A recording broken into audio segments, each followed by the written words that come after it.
Kenapa dihasilkan H2O? Karena proses pembentukan protein ini polimerisasi asam amino secara kondensasi.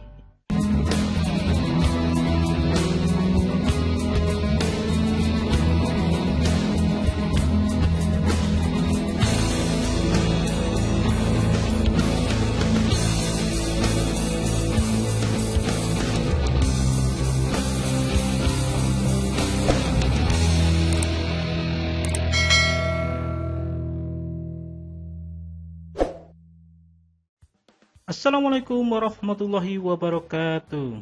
Selamat pagi, berjumpa kembali di channel TBID, channel pembelajaran kimia, belajar kimia lebih nyata. Semoga di pagi ini anak-anak tetap sehat dan semangat untuk belajar kimia. Hari ini kita akan belajar tentang polimer alam, khususnya tentang protein. Ini adalah materi kelas 12 semester 2. Apa itu protein? Nah, istilah protein sering sekali kita dengar di kehidupan sehari-hari. Hari ini akan kita bahas lebih detail tentang apa itu protein. Nah, protein merupakan polimer alam yang terbentuk dari monomer-monomer asam amino melalui ikatan peptida atau ikatan amida dalam reaksi polimerisasi kondensasi. Coba perhatikan ini gambarannya. Jadi ini asam amino dengan asam amino yang banyak. Nah, sehingga membentuk namanya protein dan sejumlah H2O. Kenapa dihasilkan H2O? Karena proses pembentukan protein ini polimerisasi asam amino secara kondensasi. Nah, pembentukan asam amino dan asam amino ini misalnya ini asam amino, ini asam amino. Nah, ini terikatnya sini antara C dengan N, ini namanya ikatan peptida atau ikatan amida. Asam amino merupakan turunan asam karboksilat dengan gugus amino NH2. Asam amino dalam protein disebut alfa amino karena mengandung setidaknya satu gugus NH2 dan satu gugus karboksil yang terikat ke atom C yang sama disebut C alfa. Nah, asam amino sendiri ada dua, yakni asam amino non esensial dan asam amino esensial. Asam amino esensial yaitu asam amino yang dapat disintesis oleh tubuh, sedangkan asam amino esensial yakni asam amino yang tidak dapat disintesis oleh tubuh atau harus disuplai dari luar. Ini ada beberapa asam amino esensial. Nah, ini ada beberapa asam amino esensial. Di antaranya pertama ada leusin. Nah, untuk kecerdasan perkembangan otak dan tubuh anak. Jenis asam amino ini juga mampu mengatur kadar gula dan keseimbangan nitrogen dalam tubuh. Lauknya adalah lisin, berfungsi dalam pengaturan dan penyebaran vitamin B3, serta membantu melawan virus dan racun yang masuk ke dalam tubuh. Ada isoleusin, untuk pembentukan otot dan sumber energi tubuh. Jenis asam amino ini juga berfungsi mencegah kelainan dan kerusakan sel jaringan tubuh. Valin berfungsi dalam pengendalian kekuatan otot tubuh, mengatur jaringan dan pembuluh darah. Yang keenam adalah treonin, mengatur dan mengolah nutrisi yang masuk ke dalam tubuh. Ada asam amino histidin, jenis asam amino yang berfungsi dalam pertumbuhan dan perkembangan otak bayi, mengatasi alergi, menjaga kesehatan saraf, membantu mengeluarkan racun, dan kesehatan reproduksi. Selanjutnya adalah asam amino fenilalanin, jadi mengatur mood dengan cara pengelola protein dan zat kimia yang masuk ke dalam tubuh. Ada triptofan, mengatur mood dengan cara mengelola protein dan zat kimia yang masuk ke dalam tubuh. Yang ke-10 adalah metionin, mengatur zat kolin dan kreatin. Nah, selanjutnya ini ada asam amino non esensial. Ada alanin. Ini digambarkan sebagai pembentuk otot dan penghasil energi tubuh. Alanin juga berfungsi dalam pembentukan kekebalan tubuh. Ada arginin. Arginin fungsinya untuk menggeneralisasi sel dan jaringan tubuh. Jadi asam amino jenis ini sangat diperlukan dalam penyembuhan luka, juga berfungsi dalam produksi hormon pertumbuhan badan dan sistem imunitas tubuh. Selanjutnya adalah asparagin, jenis asam amino yang berfungsi dalam keseimbangan saraf, mengurangi kelelahan tubuh, sistem imun, dan berperan dalam sintesis DNA. Asam aspartat. Nah, asam amino yang berfungsi dalam meningkatkan stamina tubuh, pembentukan antibodi, peningkatan aktivitas enzim, dan melindungi organ hati. Ada asam amino sistein. Sistein berfungsi sebagai antioksidan, pelindung tubuh, dan radikal bebas, senyawa penyehat rambut untuk pertumbuhan dan regenerasi kulit. Jenis asam amino ini termasuk yang mengandung sulfur. Yang keenam, asam glutamat. Jenis asam amino yang sangat berperan penting dalam mengangkut glutamat dan asam amino dalam darah. Asam glutamat juga membantu dan proses penyembuhan luka dan mengurangi resiko kerusakan sel otak. Glutamin. Nah, glutamin berfungsi untuk kekebalan tubuh, antidepresi, berperan dalam sistem pencernaan dan terlibat pada proses sistem DNA. Glisin membentuk sel darah merah, merupakan bagian dari enzim yang menghasilkan energi dan terlibat pada proses metabolisme glikogen. Contohnya adalah prolin, berperan penting dalam mempengaruhi tingkat gizi seseorang. Prolin ialah komponen dalam menyusun tulang rawan dan sendi. Prolin juga berfungsi dalam menjaga otot jantung. Serin berperan penting dalam metabolisme lemak, pembentukan jaringan tubuh, dan pembentukan imunitas. Tirosin dapat berfungsi mengurangi lemak dan mengendalikan nafsu makan. Nah, berikut adalah sifat-sifat asam amino.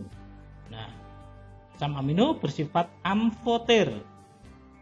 Artinya dapat bereaksi dengan asam dan basa. Dalam larutan asam, asam amino bertindak sebagai basa. Dalam larutan basa, asam amino bertindak sebagai asam. Dalam kondisi netral, asam amino dapat bertindak sebagai asam atau basa. Sifat amfoter pada asam amino dapat dijelaskan sebagai berikut. Jadi gugus karboksil COOH bersifat asam karboksil, akan terionisasi dalam air dan melepas ion H+. Gugus amino NH2 bersifat basa. Amino akan menyerap ion H+ dalam larutan. Gugus R juga bersifat lebih asam. Nah, jenis ikatan utama pada asam amino adalah ikatan peptida atau ikatan amida yang sudah saya jelaskan di depan. Ikatan peptida adalah ikatan kovalen antara C dengan N yang terbentuk antara C pada gugus COOH suatu asam amino dengan atom N pada gugus NH2 dari suatu asam amino lainnya. Jadi strukturnya semacam ini. Ini adalah asam amino dan alanin dan glisin ini bergabung sehingga antara alanin dan glisin ini membentuk ikatan peptida. Di sini posisinya di sini. Jadi ini bentuknya ikatan peptida.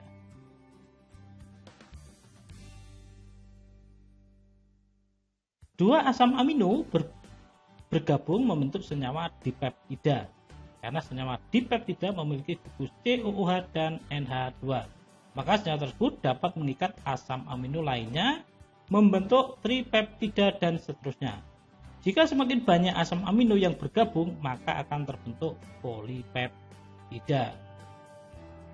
Protein selain memiliki ikatan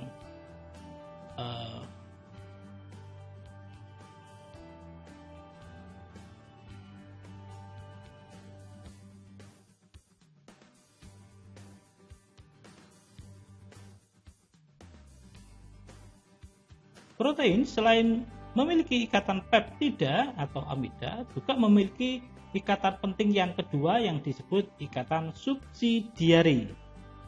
Nah, apa saja ikatan subsidiari? Jadi di sini ada ikatan hidrogen, ada ikatan disulfida, ada ikatan hidrofob, dan ada ikatan ion. Struktur protein. Nah, penggolongan protein berdasarkan ikatan. Jadi ada struktur primer, sekunder, tersier, dan kuartener. Ini gambarannya.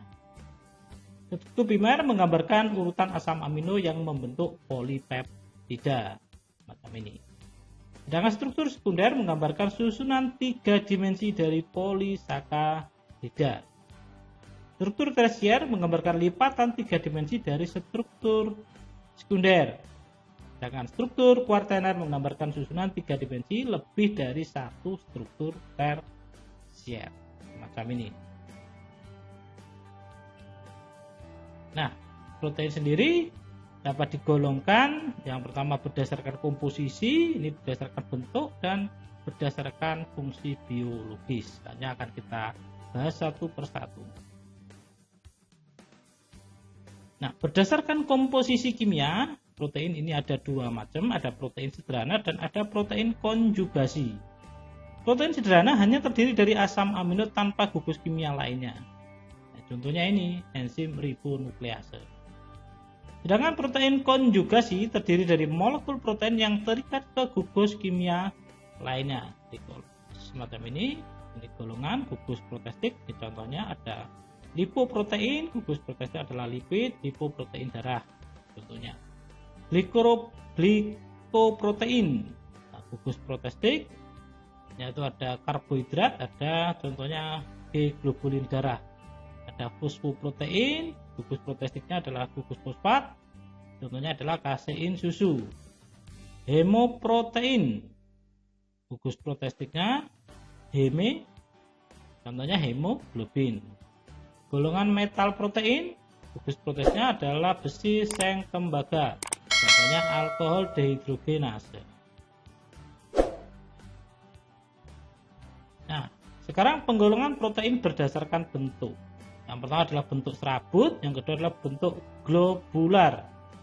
Bentuk serabut merupakan rantai polipeptida yang panjang dan paralel dengan beberapa ikatan silang. Ini contohnya bentuk serabut. Sedangkan bentuk globular merupakan protein yang sangat besar dengan struktur tersier dan terkadang struktur kuartener yang sangat kompleks. Jadi pada protein globular atau sferoprotein adalah protein sferis dan merupakan salah satu jenis protein yang umum. Protein globular agak larut dalam air, tidak seperti protein berserat atau membran. Ada beberapa kelas lipatan protein globular karena ada banyak arsitektur berbeda yang dapat dilipat menjadi bentuk bulat bola. Nah, selanjutnya adalah yang terakhir adalah penggolongan protein berdasarkan fungsi biologis. Yang pertama adalah protein struktur, contohnya kolagen dan keratin. Keratin kekuatan untuk gigi, tulang, sedangkan keratin pada rambut, wool, dan ekor. Protein transport memindahkan molekul yang lebih kecil dari satu bagian tubuh ke bagian lainnya. Protein penyimpan, mioglobin yang menyimpan oksigen di dalam otot. Ini adalah protein pengatur, berfungsi untuk mengatur aktivitas seluler.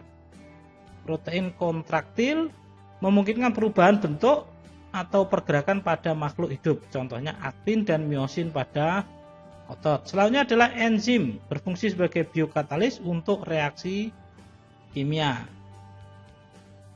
Ini adalah protein pertahanan, berfungsi untuk mengusir benda asing untuk masuk ke dalam tubuh. Nah, selanjutnya untuk mengenali makanan mengandung protein atau tidak, itu bisa dilakukan beberapa uji.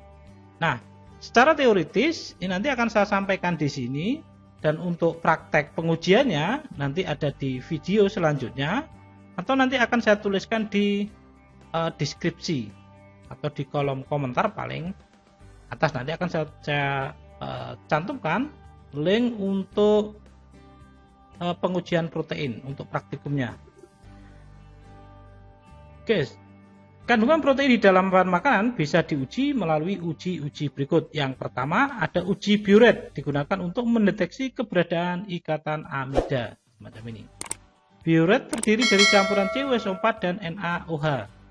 Jika suatu bahan ditetesi biuret lalu berbentuk warna ungu, artinya bahan tersebut mengandung ikatan peptida atau mengandung protein. Saya sampaikan lagi untuk prakteknya atau percobaannya nanti di video setelah ini, linknya yang saya taruh di deskripsi atau di kolom komentar. Uji ninhidrin bertujuan untuk mendeteksi adanya struktur amin primer pada suatu bahan. Sama seperti uji Biuret, jika positif maka larutan sampel akan berwarna ungu. Yang ketiga adalah uji Milon, merupakan uji untuk mendeteksi adanya gugus fenol pada asam amino. Asam amino yang akan bereaksi positif dengan uji ini adalah tirosin dan turunannya. Jika positif akan dihasilkan sampel berwarna merah.